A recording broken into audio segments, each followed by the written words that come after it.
can start. All right. Yeah, listen to Lewis, man. Okay, Yeah. I'm recording now, and I'm not going to stop the recording. That's And I fine. guess we're gonna cut it out. Yeah, as we're we gonna do. make cuts. Yeah, classic. Yeah, so we can just say whatever we want. Yeah. Have a rash. A rush. Okay. You have a rash, or you're in a rush? I have a rash. You have a rush. Where cool. do you have it? Cool. I have a rash in. What's this podcast about? 1 second, we're gonna be back. I'm gonna Medical help. I'm going to the toilet to show Lewis with my rash. We are back. Yeah, I saw the rush. Yeah. Okay, so we can. I'm gonna return these cables because they are too short. Yeah. That's okay, right? Yeah, that's fine. We might need to go to a Curry's PC World, like a big one, Because we have some stuff. to get some stuff, Okay. That or sounds fine. Amazon. So we're recording now. And now all of us, me and Sohrab, all of a sudden we don't know what we're doing anymore. No, This, you don't know what you're doing. We know It's what been we're about doing. 6 weeks leading up to this I moment. know what I'm doing. So. Lewis So has joke's been on you. ready for this. Joke's Jokes on you. Jokes on you, Flavio. All right, so should we do the introductions first, and then we can Yes. chop that up? What is this? Chop it up. It's just It's just hot water inside. Okay. For the non-tea. For the non-tea. Yeah, it's for the thing that looks like tea and it says tea on the label. We should have a tea. We should have a tea before. Should we have tea first? Yeah. All right. We have a tea segment, Lewis. There is a tea. Yeah. Can you Ah, not So we drink tea just during the tea segment. only during the not Okay. before, not after, and don't Okay. slap, by the way. Okay. All right. So we're still It's recording. a rigid format. Okay. Yeah, it's very rich. I can hear everyone. it is a rigid format. You need to be Um, able to hear the of the teas. Okay. We're still recording as well. Okay. Who's the sponsor For Flavio is going to remind us every 2 Yeah. minutes that we're recording. We're still recording, so shut up. All right, I'm just looking up the format. I have it here. So, yeah, I got it on my thing as well. Who's the sponsor? Introductions. Sponsor is, The tea company that. yeah, we're sponsored by Nike. No, we're not sponsored by Nike. All right, do we do the intro first? Intro. How do we do the intro? you need a song or something. Ding, ding, ding, ding, ding, ding, ding, ding, ding, ding, ding, ding, ding. All right, cool. So let's do introductions first of everyone. Okay. Cool. Let's do it. That's Let's fine. do it. So many people. People coming and going. People So- live. The audience. It's the audience. Welcome to Tea and Tales. Our first episode 1. Wow. Yeah. With your co-host, Sohrab and... And Flavio. And we have a special guest here. It's me, Luis. Thanks, Luis. Amazing. We're still learning how to Yeah, this maneuver is... the equipment. We just figured out how the equipment works. Out of the 3 people here, 2 people forgot their headphones, so we can't actually hear ourselves. The co-host also forgot his headphones. Just to be clear. So Yeah, this is the- I'm. this is the candle There's of only God. 3 people here. 2 people forgot, including me. And there's a lot of people coming in and out because this is a Yeah, residential. we're totally building. not shy about it either. We're totally No. not shy. Actually, nobody Oh, actually no, cares. definitely shy now. This lady is just. Can they hear us? Yes. They can hear. Oh. Yeah. So keep the banter to the minimum, as I say. Okay. All right. Cool. Tea and Tales. What is it about? What are we trying to do? Yeah. Flavio, go. Gosh. Tell All me. right. So Elevator pitch time. elevated page. We don't have an elevator page. What are we trying to do? Okay, so I guess the idea is to First of all, so how many people are gonna listen to this? Just Thousands, Everyone. millions Everyone. of people. All the people in the world. So first of all, anyone can listen to this podcast. Just to make it clear, Sohrab and I are both. I guess you could say we're expats. We were not born in the UK. We moved to the UK when we were in our teens, and we were thinking about what kind of podcasts we could do. You know, we always talk. We have a very diverse group of friends, and we're always talking about different things. I'd say Yeah. interesting things as well about what's happening in London, our cultures, new places to eat. You know, like a couple of weeks ago, we went to a place like an African restaurant. We've been to some Sri Lankan restaurant at some point. Mm-hmm. Things that are happening in London. And this, I guess we love to travel. We've all been traveling together quite a few times, different places. Yeah, so that's the tales part. And we all love tea. Obviously, I'm from Sri Lanka, Sohrab's from Afghanistan. Big tea culture. Very big. Tea brings people together, I guess.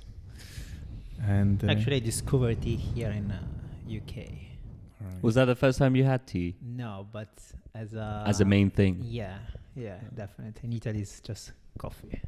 Well, But I prefer tea now. So Oh, do you? yeah, definitely. Black tea with milk? No milk.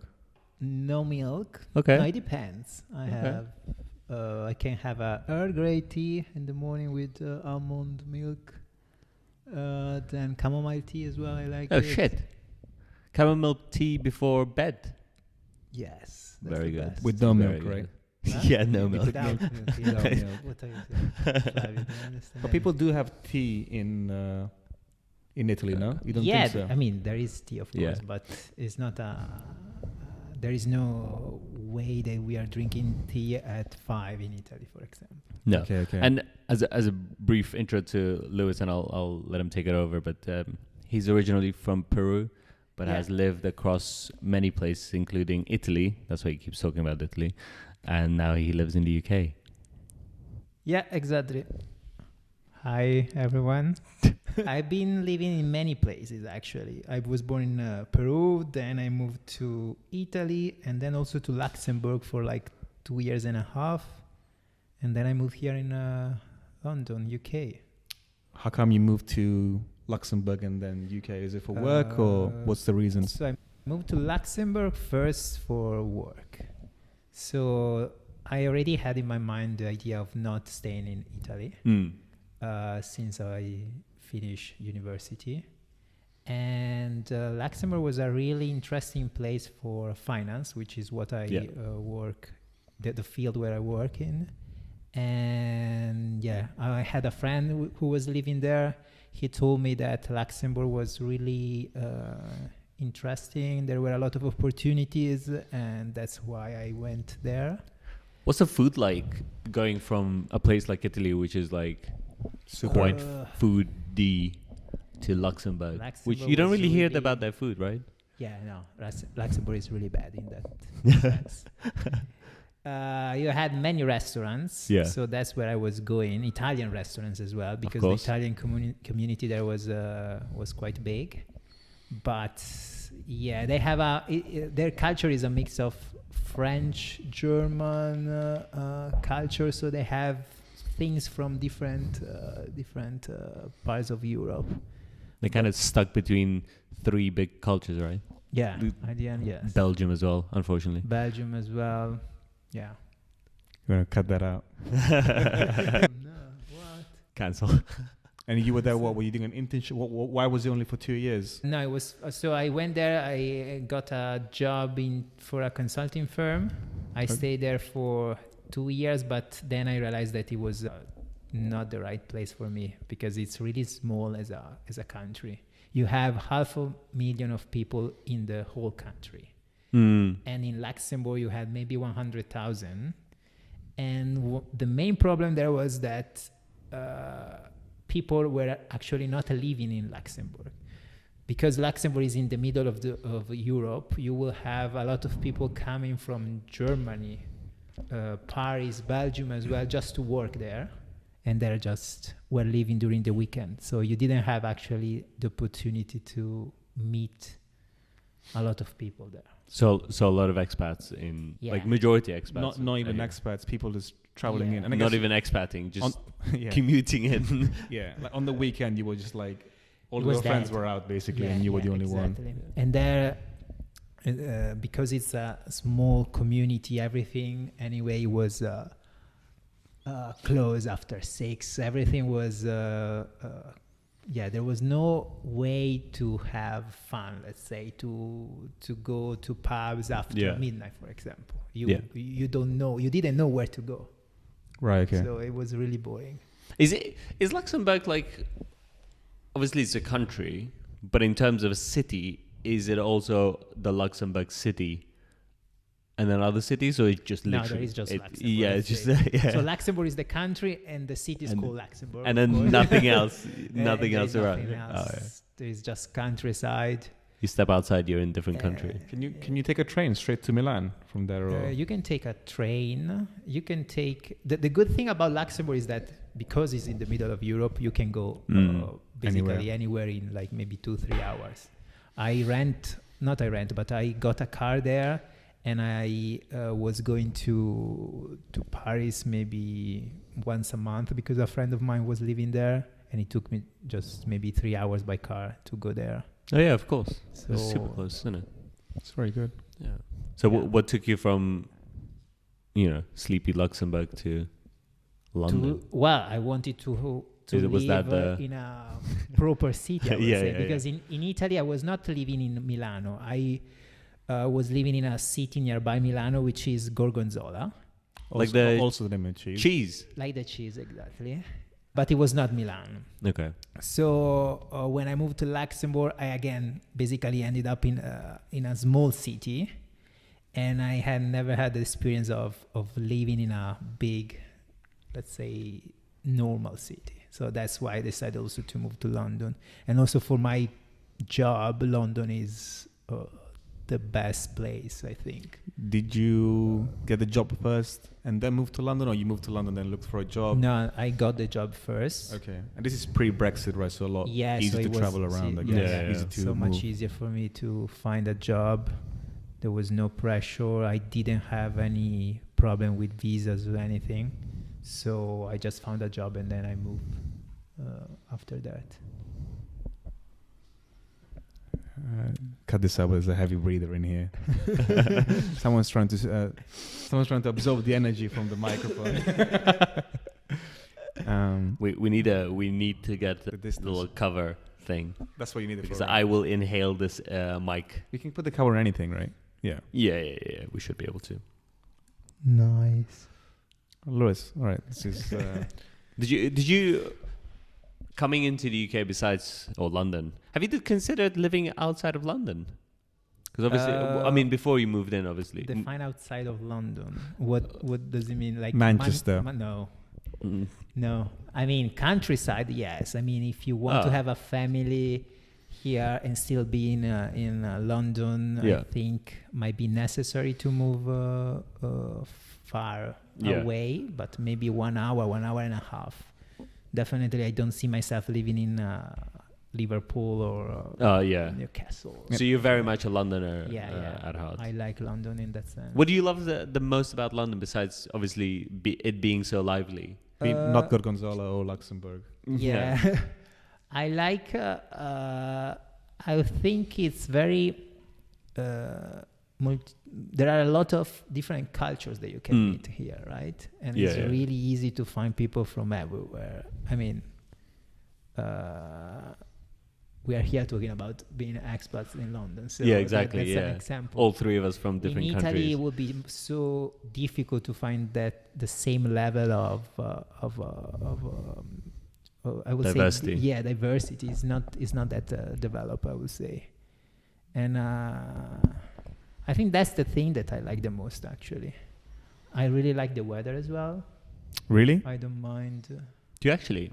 Yeah, I do. That's a surprise. Yeah, every time that someone complains about the weather, I don't agree. You like the rain, the grey. But it's not actually. I mean, it's grey, but I if I compare the weather to Milan, so where I was born, where I grew up, it's not really sunny. That different, yeah. Yeah, I mean, Milan is probably not what people think about Italy when as a foreigner, you think of the beaches, Amalfi and I definitely prefer anyway the cold. So you like London is, okay. It's like my brothers. They prefer the cold. Anything above 23 degrees, it becomes too difficult. It becomes too difficult to. I mean, it's fine for holidays if you go but not like you go to Barcelona, Spain, right? Every day is hard. Yeah. So what was one of the unexpected habits you picked up while unexpected? Yeah. Besides drinking tea. I was thinking about tea. Yeah. Also, just which is quite unexpected from someone Yeah, from Italy. Also, I'm not eating that much bread anymore, which in Italy is very common. I mean, you go to a restaurant and the first thing they give you bread. You go anywhere and they give you bread. So it's pretty normal to have bread at any time. But here you need to ask for it. Extra bread. It's extra. For extra, and most of the times you will not get it. So it's And like. And did your porridge addiction start as a replacement for the bread? The or porridge is the other. just for everyone. Porridge is the other. I mean, I would say is the best thing from UK. Is that something you picked up in the UK? Yeah, absolutely. Oh wow! What did you eat before? I was not aware of bread with cheese. Yeah, I think it's really weird. I mean, one day my sister was talking about this thing that she was having, which is porridge. Yeah. And I Googled it in Italy, yes. Yeah. And I found out that it was really common in UK actually to eat porridge. And I just tried it, and yeah, I fell in love with it. You have it every day, right? Nearly every day. Nearly every day with peanut butter, almond butter, strawberries.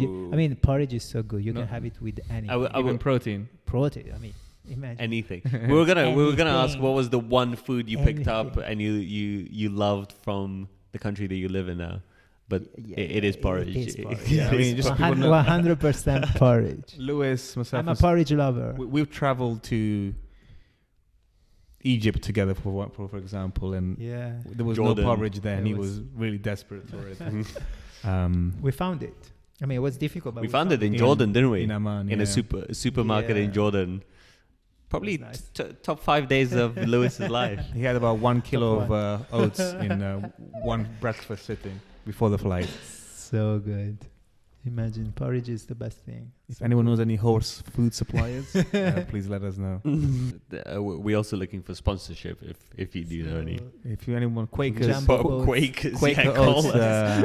If you're looking for an athlete, how many friends do you have? Have you got any friends from Italy who have moved to the UK? When I moved here, there were 2 friends from my university. But both of them, they just went back to Italy for different reasons. Really? Yeah. Then one friend from Luxembourg moved to London just after I moved, and he is still here. So we are still in contact. Yeah. But yeah, apart from that, I just was in a way alone, but I like that part where you need to find your way in a way, right? Yeah, because sometimes you start people from zero, from scratch. People tend to come with a group of people and stay with that group and not really expand their friendship group. What I wanted to do also was just try to not hang out with Italians as well, because for me to have the most out of this experience needs to be, of course, different. It wouldn't make much sense to just come here and just be with Italians. Then I should have stayed in Italy. Yeah, it's true. Yeah. So I think that was. In your experience, Flavio, you came quite early on as well from Italy. You had to. You studied here, so you had to almost find friends. Didn't get that option. Yeah. When I moved to the UK, how old were you? 13. Quite young, I'd say. But yeah, when I moved there was no Italian people in my school, so all of my friends were British and Afghans. Yeah. But yeah, no Italian friends, and I think that really sped up how well I integrated with society here. The language, I didn't really speak English. I learned English in school, but then speaking it in the UK, it's very different. Yes. And I could see groups of other ethnicities who used to hang out together all the time, kids like me, but they were always hanging out with people from their own country. So, within a couple of months, my English was better than theirs, just because they just spoke their own language. Yeah, you had to the whole time. You had to learn, otherwise you couldn't communicate with your friends. Yeah, exactly. Yeah. It's by the way, it probably is the best way to learn a language is to not have the option of speaking your own. Yeah. It's really easy to get lazy, and that's just how it is. Yeah, fall back.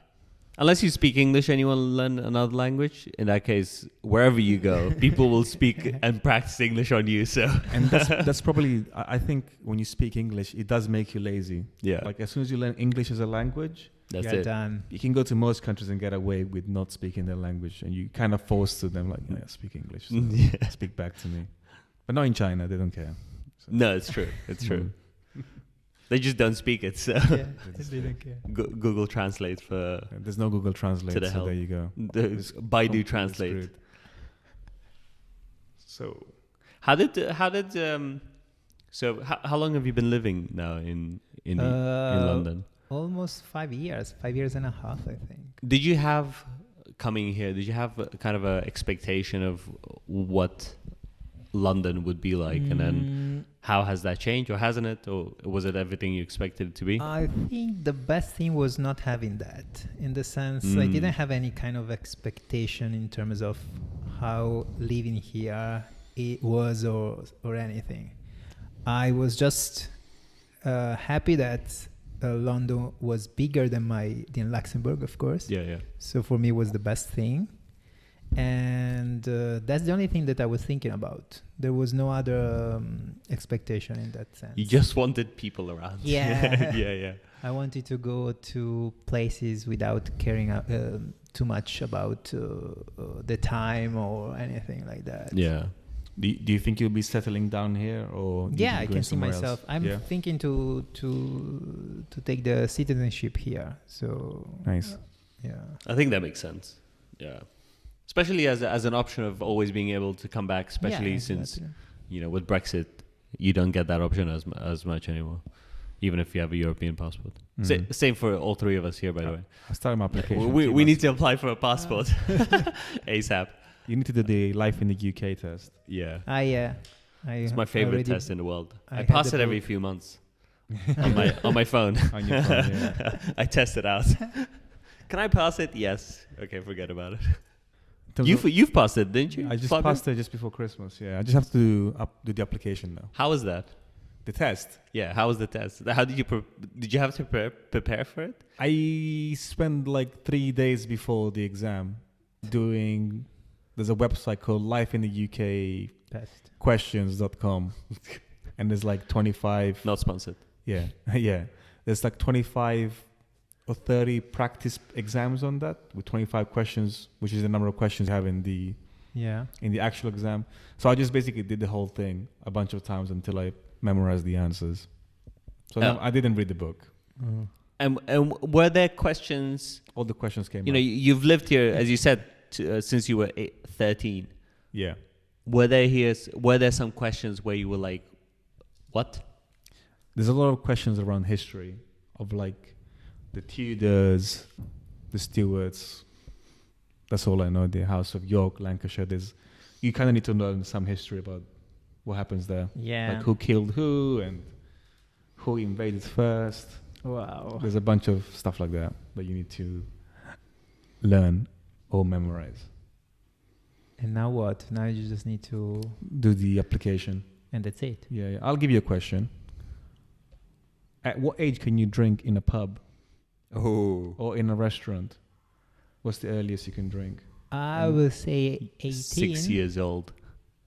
That's incorrect. What is the correct I think you can drink at 16, one drink as long as your parents are around with a meal. Okay. That's true. Is it 16? I thought it was even younger.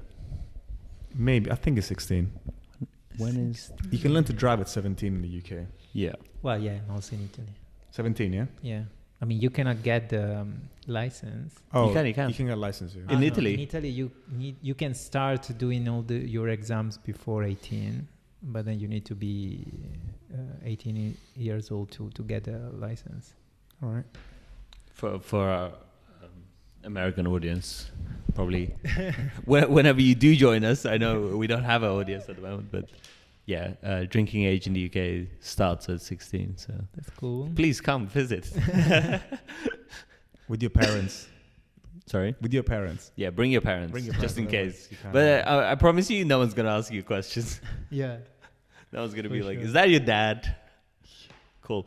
Let's do our tea time segment. We are tea and tales, so we have to do our tea. And Lewis has been waiting for this. Craving for this. This is some good tea. Guy. Just so we know what we have. Today we're drinking. We're drinking Marco Polo Rouge. Okay, we are saying the brand. Not sponsored. No, it is the same one. This is courtesy of Flavio, by the way. Yeah. and the brand is Mariage Frères. You can speak French. Flavio, describe it. What does it smell like? Oh, it smells amazing. Louis? And I know you only started. By the way, Louis came in and said this doesn't smell like tea, but then he's been drinking tea for 2 years. He said it isn't tea. Not that it doesn't smell. It isn't tea at all. I think your definition of tea. Yeah, that might be right. Yeah. So I think your definition of tea is chamomile. This is the perfect place to learn about it. Tea and Tales. Tea and Tales. All right, everyone give me your cup. Sohrab, was your cup? We have a lot of equipment here. I'm not sure how we're gonna do it, but do we put a tea bag per thing, or do we split it? One is probably enough. I think one is enough. Yeah. It looks like fancy tea. Don't wanna. Don't wanna Imagine we don't like it. don't want to waste on Louis. Change name quick. So I'm gonna Wine and Tales. Coffee and I'm Tales. just Porridge and Tales. Porridge and Tales. Yeah. Porridge and Tales is a podcast where Louis and a horse try to eat a bowl of porridge, and whoever eats the quickest. And I always win. We also have some biscuits. Looking for sponsors. We have McVitie's Hobnobs and Fox's Chocolately. I think we need to leave Chocolate this for a couple tea. of minutes. Wow, I've never had that before. Not a big fan of chocolate, Yeah, sorry. but I'll take the money though if you Shall- sponsor us. Cadbury. Shall I stop this and just check that it's? I imagine none of this is recorded. I'm gonna stop it now. Yeah, but don't delete the previous. Oh, sure, they're not deleted. Oh, sorry. Oh shit! Oh my god, Cut we're that back. out, cut that out. No, we will cut this out. 3, 2, 1, and we are back. And we are back. We are back. We Okay. condone No, all no. swearing. Actually, we don't have advertisers. Who cares, right? Once we get advertisers, then we can worry about But then these we'll have to things. come back and rechange this. Yeah, we'll have the cash, bro. Yeah. Okay, cool. So we just brewed our tea, and Tea is we good. still don't know what it actually is because it's written in French and nobody speaks French. But I Louis, literally just explained it. Oh, Sohrab looked it up. Sohrab, what do you think of the tea? Wonderful smell. What Very is- fruity. What does it smell like? It smells like rooibos. What is that? I don't know. what Red that is. bush. Okay, thank you. There you go. What's a red bush? It's a bush with red that is not fruits red inside. little fruits. Well, you know those little bushes with like hard red Bits at the end. bits at the end? I think that's it. Don't quote me. All right. Also, Louis, I mean, when you came in, you saw the tea, you smelled it, and you said, "That's not tea." What's your opinion now? Is it tea? Yeah, no, Oh. I was wrong. You were wrong. It's good. It's good Okay. tea. We agree that it's good tea. You can take one tea bag back, and you can test it out thank yourself tomorrow. Oh, thank you, Marco Polo. Yeah. Marco That's Polo. that's the the first brand, gift this the- podcast hands out. Actually, Tea. there you go.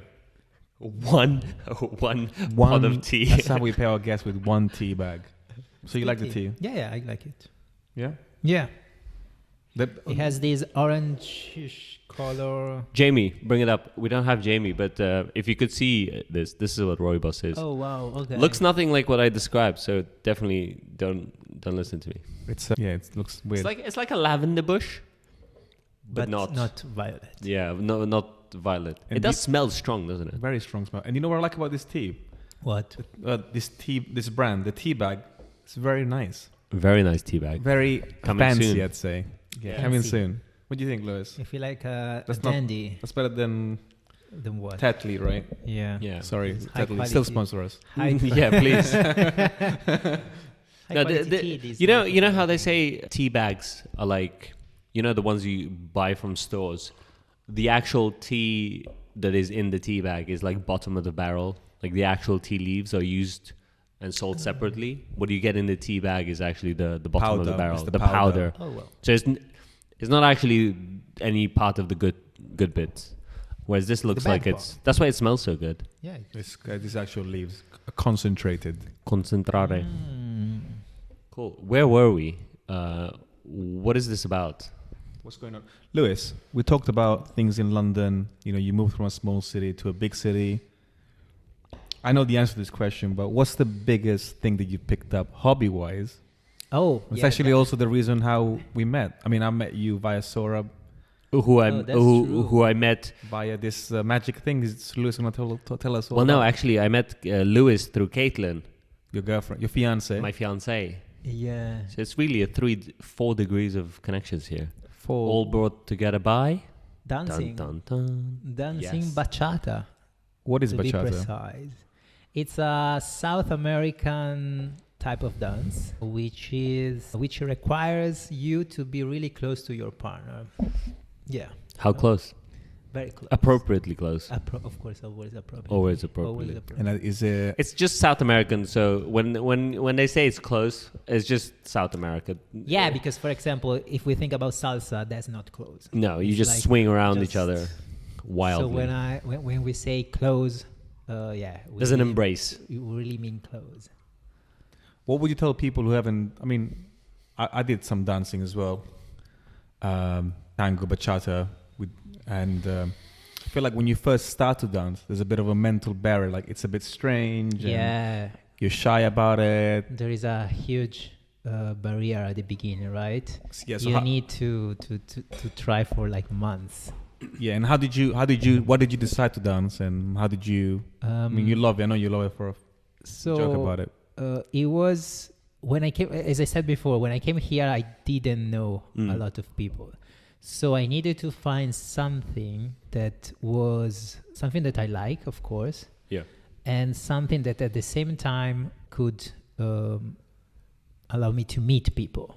Because I was working in a company from 9 to 5, but I don't think that if you want to find friends, you need to find friends at work. Yeah, So I needed to find something external, something completely different, Like a third place for you, Yeah. where you can go outside of work and home. just to relax. Yeah. And dancing just came up to me. Have you? Obviously, you're from Peru originally. A big dancing culture in South America, but did you do any dancing before, or was this No. the first kind So of entry? I, of course, Or exposed to it at have been least. exposed, to salsa and also bachata and a different type of South American music since I was little. My dad and my mom usually keep listening that type of music. Very good music, by the way. Yeah, very happy music. Very Yeah. long songs. Yeah, salsa especially. Oh God. So, but just when I moved here to London, somehow there was this thing in me that wanted to start dancing. Yeah. And that's why I decided to do it. I just Googled dancing salsa. I found a place nearby my place at that time, which is where I met Sohrab as well. And Yeah, buddy. that's how it started, yeah. And then you went from salsa to bachata. Yeah, and I started with salsa, but then I realized that salsa is it's very challenging. And somehow also, it's difficult as well. And of course, when you do something as a hobby, you want to do something that you can really just do without thinking too much. So that's why I moved then to bachata, which is definitely easier, more chilled and everything. Yeah. But funny enough, that's also how I went from tango, dancing tango for like 4 years. 5 years? Yeah.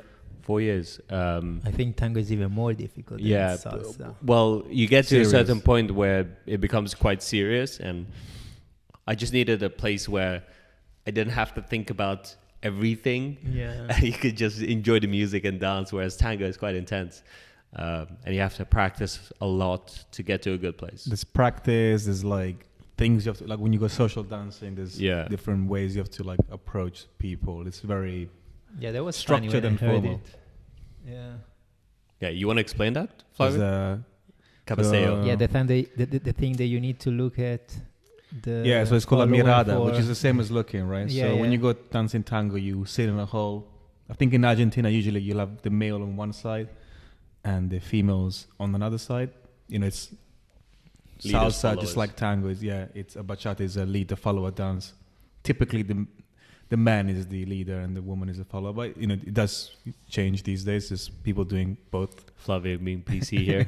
Being PC, and you don't. I know in salsa maybe you can go and ask someone, hey, do you want to dance? But in tango you can't do that. You just have to that's so weird. creepily stare across the room and scan the room. And when you make eye contact with the person that you want to dance with, you both acknowledge it by nodding, and then you dance. And I can imagine how difficult is that for a beginner. I mean, it's already difficult for someone to ask a person dancing. Yeah. But imagine for a beginner in tango, that it's going to be so much In one more way, it's easier because you don't really need to ask. So, like, I guess but there is this process that... well, there is and in the UK, it's and very... they will ignore you. Yeah. In the UK. In the UK, they Yeah. would... I think in UK, Nordic countries, people are a bit more shy about it. But I danced in Milan once. Okay, tango. Yeah, in some glass factory. I don't even know what it's called. Okay. You might know this place. Okay. And it was summertime. It's like a big party. People are like, don't even care about dancing. You're just talking all the time. And when you're there, when you look, people are looking everywhere for dance. Like, it's easy to get a dance because people are just staring at you. Okay. Extremely handsome. One of the only times, chocolate drop. one of the only times I've ever been asked, or not asked, but prompted heavily in tango to be danced with was this Italian girl who was visiting from Italy and was doing social dancing in the UK, and she was complaining about how difficult it is to get a partner. And obviously she would just straight up came to me, was like, hey, do you want to dance? Which is very un-tango.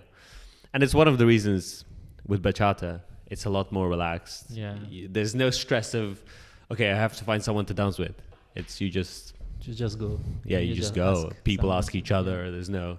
But there's a reason for it as well. With tango, there's 3 dances that you need to do, and it's a very much more intense form of dance. So it saves the follower from dealing with a terrible dance for 10 minutes. Yeah, so makes sense. But yeah. So it's a great way to meet people, though. Tango. Yeah. Or any dance is great. I mean, it's just doing dance is a great way to meet people. And what was the time like? You started tango, and you started doing salsa bachata, and I guess COVID happened, right? In between? Yeah, just maybe I started, and then after 5 months, COVID happened. Oh, crap. So everything was locked down. But I kept practicing at my place. By yourself or with someone? Not by myself. Just most of the time it was just footwork. So, Yeah. Which is not that. I mean, it's not the best thing, but it's something anyway. It's better than not prefer, practicing. Yeah, I prefer. Especially when you're stuck in COVID, right? Yeah, man. You can't go outside. And, It's better than... if you tell the truth, right? Because we're not the police here. Were there any? So I know in tango for a fact. 100%. During 6 months in or whatever, when it wasn't as big as a deal, COVID, people started playing around a little bit more. There was many illegal there were tango parties, and I'm sure there was many illegal salsa. At that time, bachata. I didn't know much people in bachata, so I was not aware of a lot of things that were happening.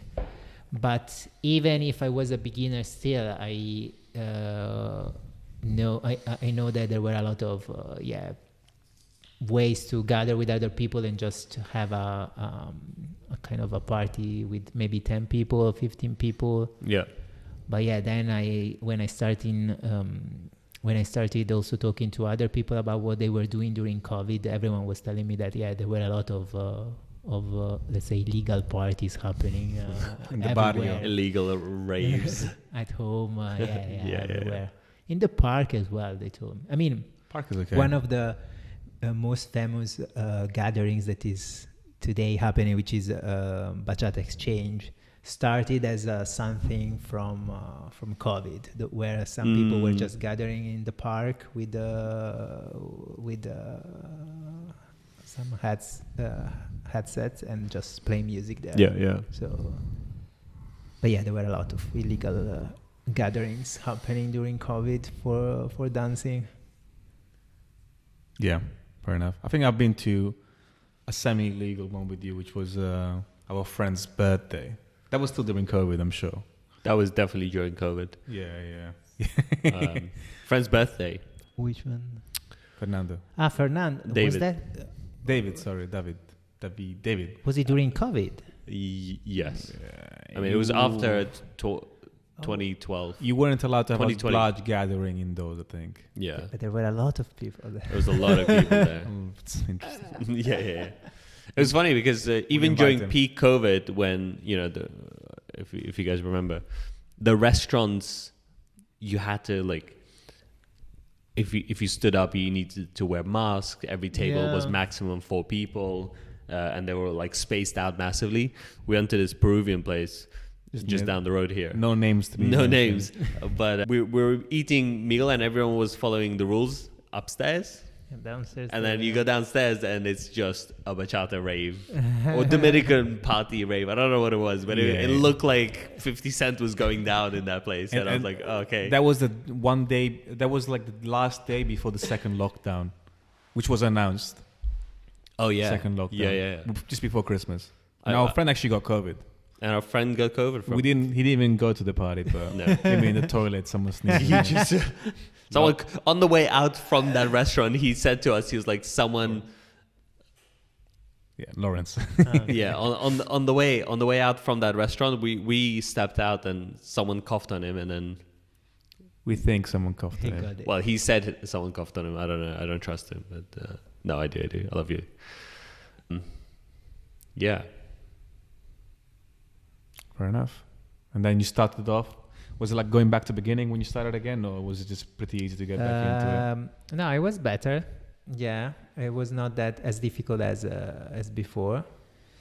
But dancing takes a lot of time, so it took me like maybe 6 months, 7 months of just practicing without going to social. I'm very shy in that sense. I was not going to social because then it's more difficult. I mean, you need to go there and ask someone to dance with you. Yeah.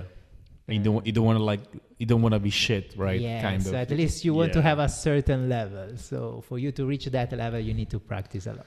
So But it takes for the first year of bachata, and by year 1, you end up being pretty good if you go regularly. yeah. I still tell people I'm a beginner, just to in surprise them, maybe even. Oh, by the way, I'm a beginner. Would you like to dance? Okay. Let's switch it up because we've been talking about the UK, living in London, And dancing. dancing, travel, all of that stuff.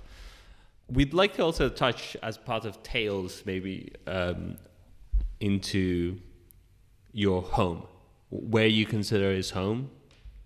What do you miss about it? Any foods, and then perhaps if you have any recommendations in London of places that remind you of home, or things that remind you of home. So first of all, where do you consider home? Is it Italy? Is it Peru? I will say is I definitely feel more like Italian. Yeah. I mean, if I need to decide between Peruvian and Italian, I would say I'm more Italian in that sense. But at the same time, I think there are many things that, for example, I like to do, like dancing, that are not coming from definitely being Italian. So maybe I think that I'm Italian, but actually I'm more... The soul is... Yeah, a mix, of course. Yeah. It makes sense, right? A mix of both. Because you speak fluent Spanish as well. So. I speak Spanish, I think in Italian, actually. Oh, for you me, think in yeah, Italian? Okay, it's, okay. I would say my mother tongue is Italian more than Spanish. Yeah. But at home, you grew up eating Latin, what kind of food your mom makes? So my mom, she was cooking mostly Italian food. Okay. But her sisters, they were cooking real Peruvian food. So when we were gathering during the weekends, we were just eating, a lot of typical Peruvian food. So I grew up with both at the end. And I nice. think it's good, yeah. Yeah. What kind of Peruvian food? Because everyone knows Italian food, not gonna lie. Yeah, I mean, Peruvian food is, you have so many different types of cuisines as well within the Peruvian food. You have fish, like maybe ceviche, which is very famous. Yeah. But you have also a lot of pork. Yeah. A lot of meat. It's a very famous cuisine nowadays. Allegedly the best very food in trendy. the world. I've heard Yeah. someone say it. I was very lucky that I grew up in I think between two of the most famous Yeah, cuisines exactly. in the world. Yeah, that was really good. What is your favorite dish? Peruvian or Italian in general? Well, Give Peruvian. us both. Yeah, give us both.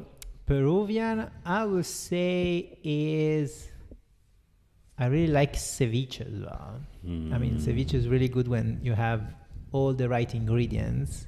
Yep. The chili is something called ají amarillo, which is like the yellow chili, which has a specific flavor and comes from South America. You can't find it here? Yeah, I mean you can find it, but it's like yeah, not common. yeah. Elephant and Castle. Yeah, exactly there. Yeah.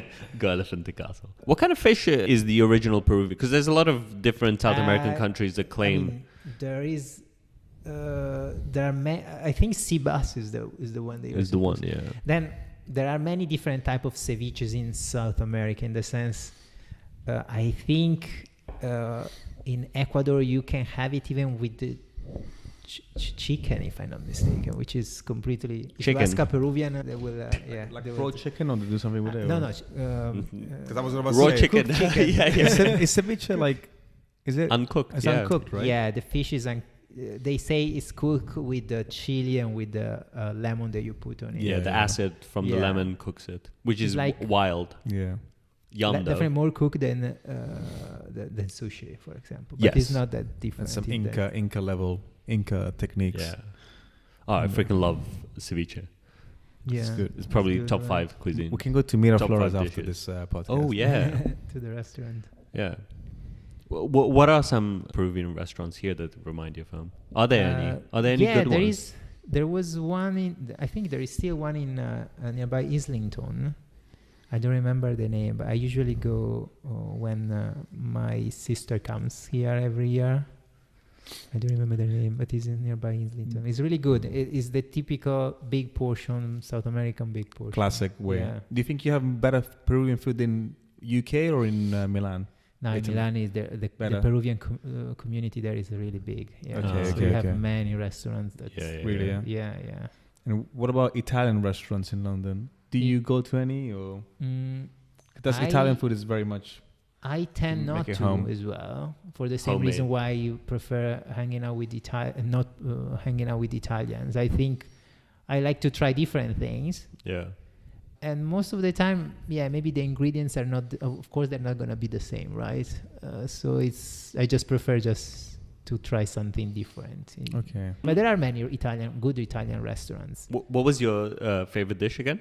Well, you didn't really. The Italian one. Yeah. I like pasta cacio e pepe, Oh. That's which is pasta with cheese and pepper. a very hard. specific- Very hard to make. Very simple, but tricky. Most of the pastas in Italy are very simple. Pasta with pesto as well is very simple. I love pasta. Maybe the only complicated one might be the matriciana. But yeah, I think cacio e pepe is my favorite one. Yeah. Do you make it at home? No, actually, I do. I cook the pasta with pesto usually. Okay. Is that Homemade your? pesto. Are you good at it? If you had to rate your best pasta, the one that you make. Have you got a pesto? Like, do you go like? How do you make it? You blend Pesto and mustard? No, with the blender. it? You blend it. Yeah. Alright.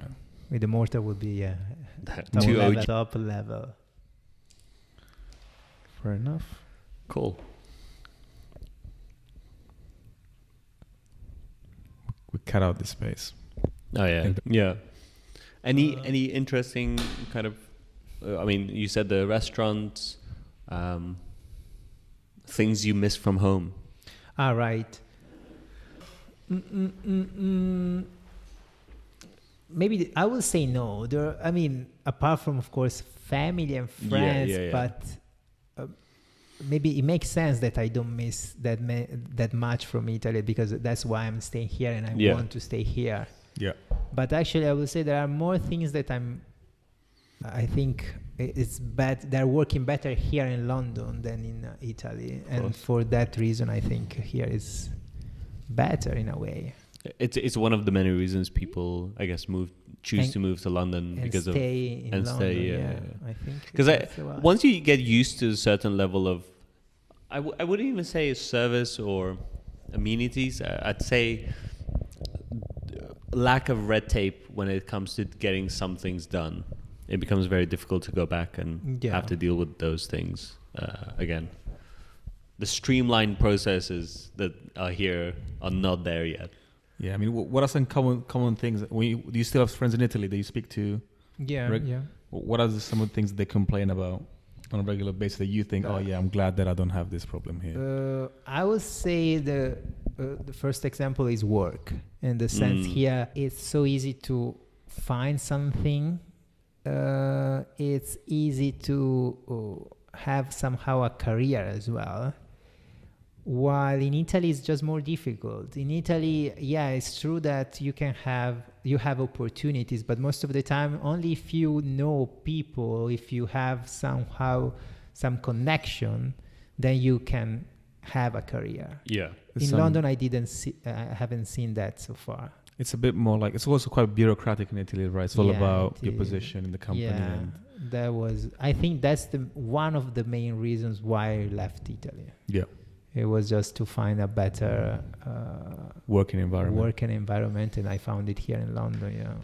Yeah, and obviously post Brexit, I guess it made people realize, our UK is closed up now. Really, I have some friends from Italy that want to come to the UK, for example, now. Yeah, and they can't because you find someone to sponsor. Have you got any friends who are like want to move to the UK now? And no, actually no. I mean, most of my friends now, they have children as well, so they're kind of settling down. My sister, I would like my sister to come to London. I think for her future is definitely better to just leave Italy. I think it's better to maybe try. She speaks French, so maybe try Paris or somewhere else, more international, but not a big city basically with more opportunities than Milan.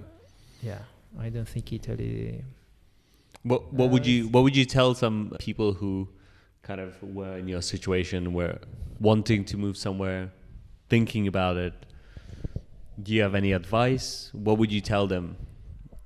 Do it, or? I will say it really depends. So Italy is good if you somehow are struggling, in the sense you have a lot of help from the state, the government. Yeah. The healthcare, I think, is one of the best. I still haven't found something similar, even when I went to Luxembourg.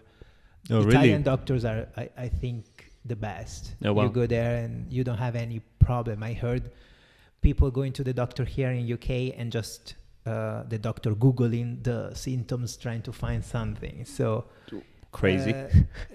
I think that from that point of view, healthcare, and also universities in Italy. So when you think about studying in Italy, it's for free. Apart from some specific private schools, the basic instruction is just for, I mean, you actually are paid to go to university because you get scholarships. You don't need to pay anything. No. But when I came here to London, I talk about it, and most of the time people that went to university, they have a loan because they needed to pay for it. So that's, to me, was one of the strange things that I saw when I came here to London. So I think that Italy, in that sense, if you are somehow average, Italy is fine. It's a good place where to stay and stuff. But if you somehow want to have more, you will not find the recognition that in Italy. So if you want kind of career growth, unless you know someone, of course, unless you pay to go for a private school, then it's more difficult. Here in London, you are coming here and you don't know anyone. And if you are good, you can still make it. That's the beauty of it. That's the only the beauty. And at the end, the reason why someone should think about moving is how good he or she thinks is. If they put a lot of effort in what they're doing, then definitely here they will find someone who recognizes that. And they'll go further with that. It's about the skills that you bring. Well, exactly. Would you say, you touched on obviously free universities, amazing, but are the universities, if you go, so let's say you decide to go to university in Italy, you finish uni and move here, would going to a non-English, non-UK university hold you back? Or do you think it doesn't make a difference anymore because of how global the world is? I've been in, when I was in Luxembourg and even here, I can see people from different countries, right? So from different levels of, from different universities, German universities, French. So I've seen a lot of different somehow structures, but I haven't noticed any sort of difference important difference. Of course, in Italy, you are not that much focused on projects, maybe. You are more focused on theory. Yeah. But at the end, I think that might be helpful somehow because many Italians that are here, actually they are good in the sense. So it might somehow be linked to that. I don't know. But or do you think it's because of the self-selection that you mentioned? People who as want well. more. Maybe it's survivor bias. As well. Yeah. So people who come here are already skilled and and kind of are ambitious as well in that sense. Yeah. You need to be ambitious because at the end you are basically leaving your home, your friends for something that you still are not sure about it. Amazing. I think that should be it. Wrap it up. Yeah. Okay. Lewis that will be one of the, I'd say, regular guests on the podcast. Yeah. One of our regulars. This was Tea and Tales. Good tea, good conversations. Thank you, Lewis. Jingle. The music. The jingle. The jingle's gonna come up now. No, we'll add it in post. Post edit. Yeah, post edit. Also, Quaker Oats, please sponsor us. Yeah, please. Thanks, guys. Thanks, everyone. Thank you. Bye. Bye-bye.